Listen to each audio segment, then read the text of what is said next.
مولانا سید سلمان حسینی ندوی صاحب کے انتقال کے بعد دو بحثیں چھڑ گئیں۔ ایک بحث تو ان کے لیے دعائے مغفرت کرنے اور نہ کرنے کے بارے میں۔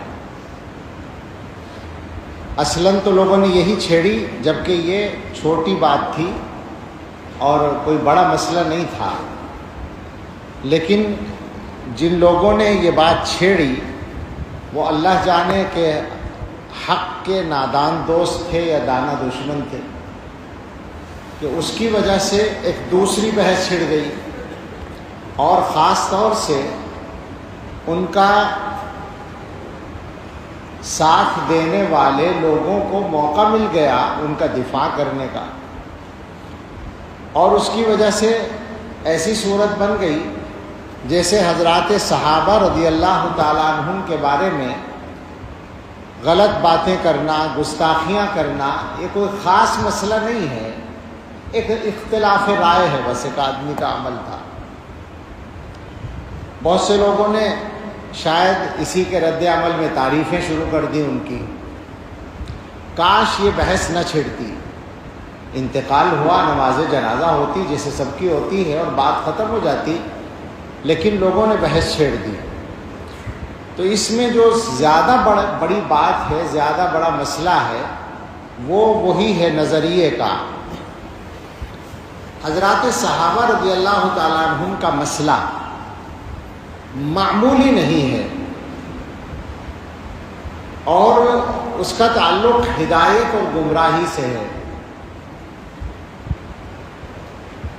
لہذا جو حضرات اس معاملے میں مداہنت سے کام لے رہے ہیں، ان کی حیات میں بھی لیا لوگوں نے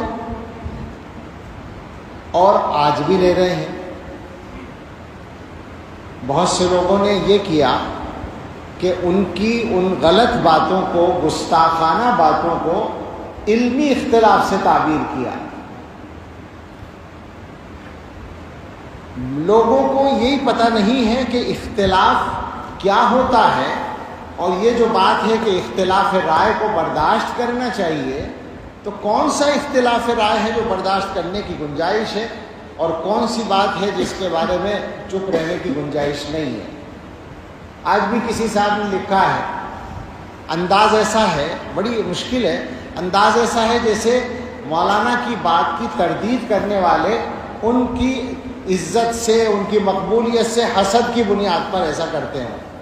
لا حول ولا قوت الا باللہ، اس سے بڑی غلط بات تو ہو ہی نہیں سکتی۔ عزت تو ان کی اس وقت تھی جب وہ صحابہ کے بارے میں گستاخی نہیں کرتے تھے، کیا اس وقت کوئی حسد کیا گیا ان کے ساتھ؟ سوال یہ ہے، جب انہوں نے یہ غلطی شروع کی تو غلطی کو غلطی کہا گیا، اس کا تعلق حسد سے نہیں ہے، اور یہ وہ اختلاف نہیں ہے کہ صاحب علمی اختلاف میں ایک دوسرے کی رائے کو برداشت کرنا چاہیے، یہ تو امت کے اندر گمراہی کا راستہ کھولنے والی بات ہے۔ اور میں بہت ہی تکلیف کے ساتھ یہ بات کہوں گا کہ اس طرح کے مسائل کی سنگینی کو سمجھنے میں کمزوری دکھانے والے صرف جماعت اسلامی کے لوگ یا صرف ان کے تلامذہ نہیں ہیں، ہمارے فضلاء بھی بہت سے پائے جاتے ہیں۔ میری سمجھ میں نہیں آتا کہ ایسا کیوں ہے۔ جو لوگ دین کی سمجھ گہرائی کے ساتھ رکھتے ہیں ان کو یہ بات معلوم ہے کہ امت میں کون سے مسائل ایسے ہیں جو بالکل علامت کا درجہ رکھتے ہیں۔ بالکل سادہ سے انداز میں پوچھتا ہوں کہ صحابہ کرام کے سلسلے میں مولانا مرحوم کے رویے کے بعد کسی کی ہمت ہے، ان کا دفاع کرنے والوں کی بھی ہمت ہے کہ وہ یہ ثابت کر دیں کہ ان کو اہل سنت والجماعت میں شامل مانا جائے؟ تو صحابہ کے مسئلے کو اس موقع سے ہلکا بنانے کی کوشش نہ کی جائے۔ ظاہر انتقال کے بعد ایک ہمدردی ہوتی ہے، ہمیں بھی ہے، لیکن ہم جو دیکھ رہے ہیں کہ اس موقع کا غلط استعمال کیا جا رہا ہے۔ بہت سے لوگ تعریفوں کے مضامین لکھ رہے ہیں، تعریفیں کسی آدمی کی بے شک کی جا سکتی ہیں، ذاتی طور پر اس واقعے سے پہلے، صحابہ کی گستاخی سے پہلے ان کے کمالات کو مانا جاتا تھا۔ اللہ تعالیٰ نے ان کو بہت صلاحیتیں دی تھیں، جیسے بہت سے لوگوں کو دیتے ہیں ان کو بھی دی تھی، کچھ ممتاز صلاحیتیں تھیں۔ عربی زبان پر جو ان کی قدرت تھی وہ نہایت، خاص طور سے بولنے پر وہ نہایت شاندار تھی، اس کی مثال ملنا مشکل ہے ہمارے ملک میں، بے شک تھی۔ لیکن اس کا یہ مطلب نہیں ہوتا کہ کسی کے کمالات کی بنیاد پر اس کی ہر غلط بات کو بھی غلط نہ کہا جائے، صحیح مان لیا جائے، یہ نہیں ہو سکتا۔ تو تعریفیں اپنی جگہ تھیں، لیکن اس واقعے کے بعد تو بات کرتے ہوئے تکلف ہونا چاہیے تھا لوگوں کو۔ آج جو ہے اگر کچھ لوگوں نے یہ کہہ دیا کہ صاحب ان کے لیے دعائے مغفرت نہ کرو، میں نہیں کہہ رہا ہوں، میں یہ اس موضوع پر آخر میں بات کروں گا، کچھ لوگوں نے کہہ دیا تو اس پر ایسا ہنگامہ مچا اور اس پر دلیلیں دی جانے لگی، لا تسبوا الاموات اذکروا محاسن موتاکم وکفوا عن مساویہم۔ میں ایسے لوگوں سے ایک درخواست کروں اگر تو برا نہ مانیں، جو بات آپ مولانا کے لیے ثابت کرنا چاہتے ہیں، جس دلیل کو پیش کر رہے ہیں کہ اموات کو برا نہ کہو اور محاسن موتا کا ذکر کرو، مساوی کا ذکر نہ کرو، تو کیا بیچارے حضرات صحابہ رضی اللہ عنہم اس درجے میں بھی نہیں آتے تھے؟ کیا وہ اموات اور موتا میں نہیں تھے؟ سوال ہے نا یہ۔ آج آپ کو تکلیف ہے، ایک عام امتی کے بارے میں آپ ان احادیث کو منطبق کر رہے ہیں، یہ احادیث صحابہ کے بارے میں منطبق نہیں ہوتی۔ اس کا مطلب یہ ہے کہ اس ملک میں صحابہ کے حق میں بات کرنا جرم بن جائے گا، یہ نہیں چلے گا، کچھ بھی ہو جائے۔ میں ویسے نہیں بول رہا ہوں، صحابہ کے مقام کو محفوظ رکھنا اس امت کی ذمہ داری ہے، ورنہ یہ امت ختم ہے۔ یاد رکھیں اس بات کو۔ بڑے بڑے محدثین کہہ چکے ہیں کہ جو لوگ دین کی بنیاد کو اٹھانا چاہتے ہیں وہ دین کو براہ راست نشانہ بنانے کی ہمت نہیں رکھتے، تو صحابہ کو نشانہ بناتے ہیں، کیونکہ وہ انسان ہیں۔ انسانوں کو نشانہ بنانا آسان ہوتا ہے، اصل مقصد دین کی مخالفت ہے۔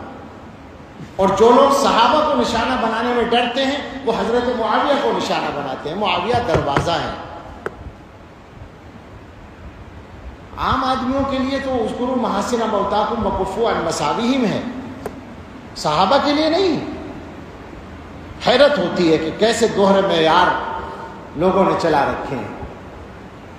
یہ بھی سمجھ لو کہ جو حدیث میں حکم ہے کہ برائی کا ذکر نہ کرو، اس سے مراد ذاتی برائیاں ہیں، نظریے کی بات نہیں ہے۔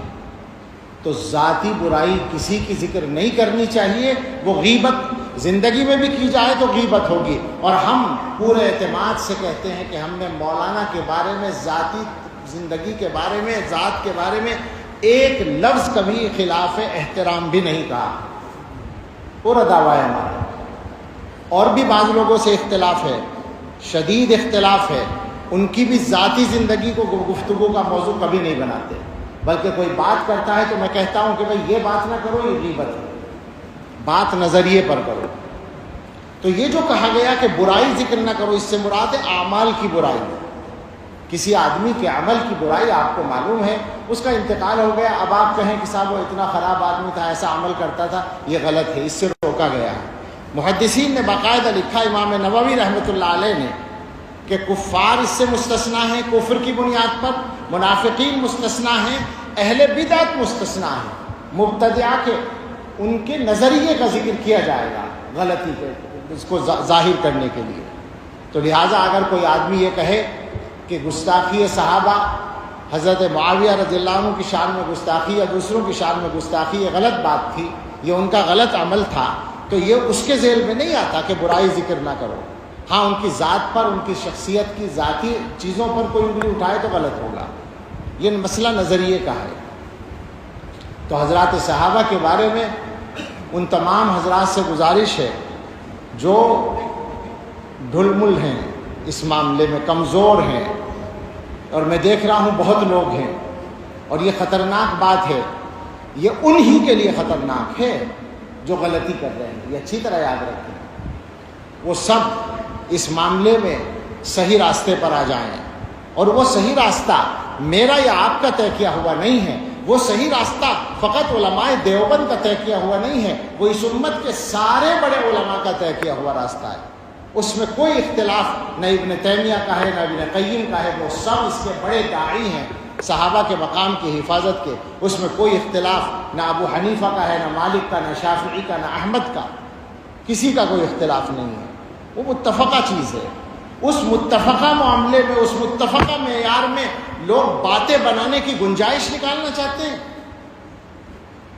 اپنے آپ کو زیادہ بڑا سمجھتے ہیں، صحابہ کے بارے میں بات کرنے کی ہمت کرتے ہیں، اور موقع ڈھونڈتے ہیں، موقع تلاش کرتے ہیں۔ ایسے لوگوں کو توبہ کرنی چاہیے۔ بہت لمبی بات نہیں کرنا چاہتا، صحابہ کے موضوع پر تو بہت ساری تفصیلات ہیں، دلائل ہیں، میں بس اس بات پر آتا ہوں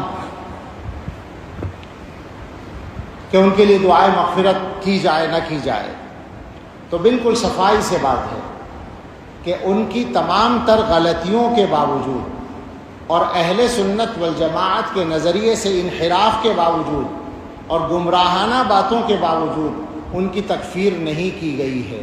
کسی دارالافتاء نے ان پر کفر کا فتویٰ نہیں لگایا، لہٰذا وہ کافر نہیں تھے۔ جب کافر نہیں تھے تو مسلمان تھے، اور جب مسلمان تھے تو مسلمان کے لیے دعائے مغفرت کی جا سکتی ہے۔ یہ بالکل اصولی بات ہے، اس میں ہمیں کوئی تعمل اور تکلف نہیں ہے۔ البتہ ایک بات ہمارے بعض بزرگوں نے کہی ہے کہ زندگی کے اخیر کے چند مہینوں میں وہ ان اختلافی مسائل پر بولنے میں احتیاط کر رہے تھے۔ اللہ کرے ایسا ہو کہ انہوں نے وفات سے پہلے ان چیزوں سے توبہ کر لی ہو۔ رجوع کا لفظ بولنا غلط ہے، توبہ کرنے کا مسئلہ ہے کہ توبہ کر لی ہو ان چیزوں سے، اللہ کرے ایسا ہو، تو ظاہر ہے ان کے حق میں بہت خیر ہوگا۔ مگر اس کے ساتھ یہ ضروری ہوگا کہ ان کے جو اخلاف ہیں، بے تکلف ان سے اپیل ہے، گزارش ہے، نہ یہ ہماری انا کا مسئلہ ہے یا نہ یہ ان کی انا کا مسئلہ ہے، ان کے اخلاف سے درخواست ہے کہ مولانا کی جو تحریرات اور تقریرات، جو تحریریں اور تقریریں، جو تصنیفات اس موضوع پر ہیں اور جو ان کے خطابات ریکارڈ ہیں، ان چیزوں کو آگے چلانے سے احتیاط کریں، ان کو بالکل روک دیں۔ اس کا ایک فائدہ تو یہ ہوگا کہ مولانا نے اگر اپنے معاملات کو ٹھیک کر لیا تھا تو آخرت میں ان کو بہت فائدہ اس کا مل جائے گا، اور ان کے حق میں ایک غلطی کا گناہ جاری رہنے سے وہ بچ جائیں گے۔ دوسرا فائدہ یہ ہوگا کہ خود اخلاف ان کے اس غلطی سے بچ جائیں گے۔ یہ بالکل ہم دردمندانہ اپیل کرتے ہیں کہ اس معاملے کو اب یہاں ختم کریں، اور مولانا سے جو غلطی ہوئی ہے اللہ ان کو معاف کریں، دعا کرتے ہیں، اور اس کی معافی کے لیے سب سے معاون ہوگی یہ بات کہ ان غلطیوں کو آگے جاری نہ رکھا جائے۔ اللہ تعالی ہم سب کو صراط مستقیم پر استقامت عطا فرمائے، اور ہم سب کو حسن خاتمہ نصیب فرمائے۔ یہ مسئلہ سچی بات یہ ہے کہ لوگوں کے ایمان کا مسئلہ ہوتا ہے اور نظریے کا، بنیادی عقیدے کا مسئلہ ہوتا ہے، اس لیے مجبوراً اس پر گفتگو کی ہے۔ کسی کے انتقال پر اس طرح کی بات نہیں کی جاتی، لیکن چونکہ لوگوں نے بحث چھیڑی، اور میں نے شروع میں کہا کہ جن لوگوں نے یہ بحث چھیڑی پتہ نہیں وہ نادان دوست تھے یا دانا دشمن تھے، ایسی بحثیں ایسے موقعوں پر چھیڑنی نہیں چاہیے، جس کی وجہ سے لوگوں کو غلط باتوں کے پھیلانے کا بھی موقع مل جاتا ہے۔